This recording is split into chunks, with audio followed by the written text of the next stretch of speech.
O Kyzt doesn't seem significant at all at first glance. The art style is lackluster, and the first level we're thrusted into has zero character whatsoever. We're lambasted by a barrage of puke greens and shit browns.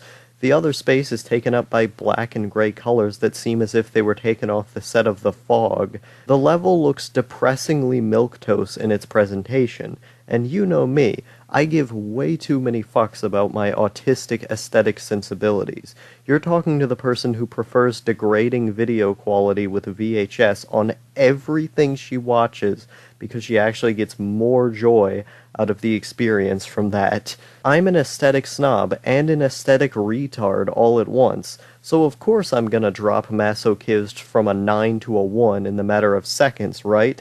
That's the thing that surprised me about this game and its ability to charm its players. Somehow, in spite of my belligerent autism, it made me feel something. What do I mean by this? First off, O Kyzt is a simple game, make no mistake about this fact. But where it really shines is how it encapsulates simplicity in an interesting fashion for today's culture. Most of you watching this video probably remember Newgrounds. Every game on there was like a beaming ray of inspiration to young creators. They were created because creators wanted them to exist. They didn't have high production budgets. Oftentimes it was a teenager trying to get a start in their life, or some 20-year-old burning the free time they don't spend at the office. The creators here were motivated by passion and the acquisition of a skill. When you looked at their games down to each detail, sure, they weren't incredible, and in a lot of ways they were extremely rudimentary, but in that rudimentary design there lied a greater emotional depth. I know what you're thinking, but outlaw independent creators by themselves don't make a game good. To this I have multiple rebuttals. Firstly, the emotional content triggered by seeing a normal everyday person, someone you could live next to, doing these big projects on their own is real and is valuable. By looking at their game dev blogs and seeing the progress made over time by one guy, it inspires us to do better, and that inspiration fosters a deeper connection with the game itself.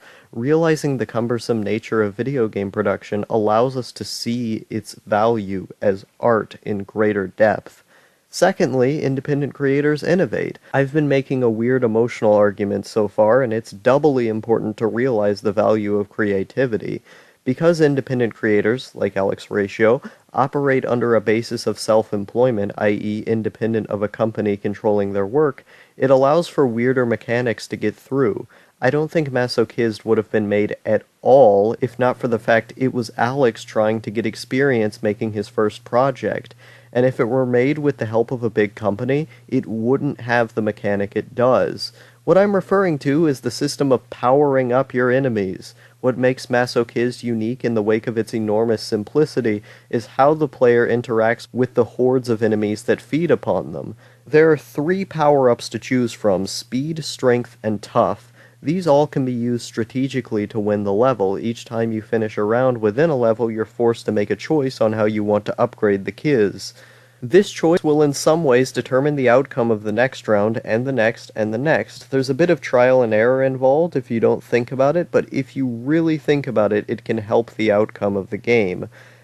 The system of forcing your player how or how not to upgrade the player's enemies is really cool, and it makes an otherwise rudimentary game interesting. Yes, gimmicks are gimmicks, but it proves the point that independent game development has value for merely being independent. This would not have happened otherwise without this independence. On a technical level, you're just shooting hordes of little guys. It's no different mechanically from a shmup. As I've said in previous videos, the reason I enjoy that genre is for the hypnotic, immersive mind state it elicits. We're focused on a simple task of not dying, and the sheer density of enemies is always keeping us on our feet and thinking inside the game. We've seen this formula done all the way back to the fast-paced ball bouncing of Pong, but we haven't seen it done exactly this way with exactly this gimmick. And I truly believe the gimmick adds to the game's appeal as an independent project and as a game itself. It adds a different form of strategy to a done and done again formula. O Kyzt reminds me of Newgrounds experimentation. It reminds me of when games were made to be fun. It's just simple catharsis, and that catharsis stays interesting by the fact that it uses this upgrade gimmick. The gimmick is simple in and of itself, but that's the point. Not every game needs to be perfect, not every game needs to be vast. Sometimes we just want a game that speaks to our soul. We want charm. O Kyzt has a lot of charm.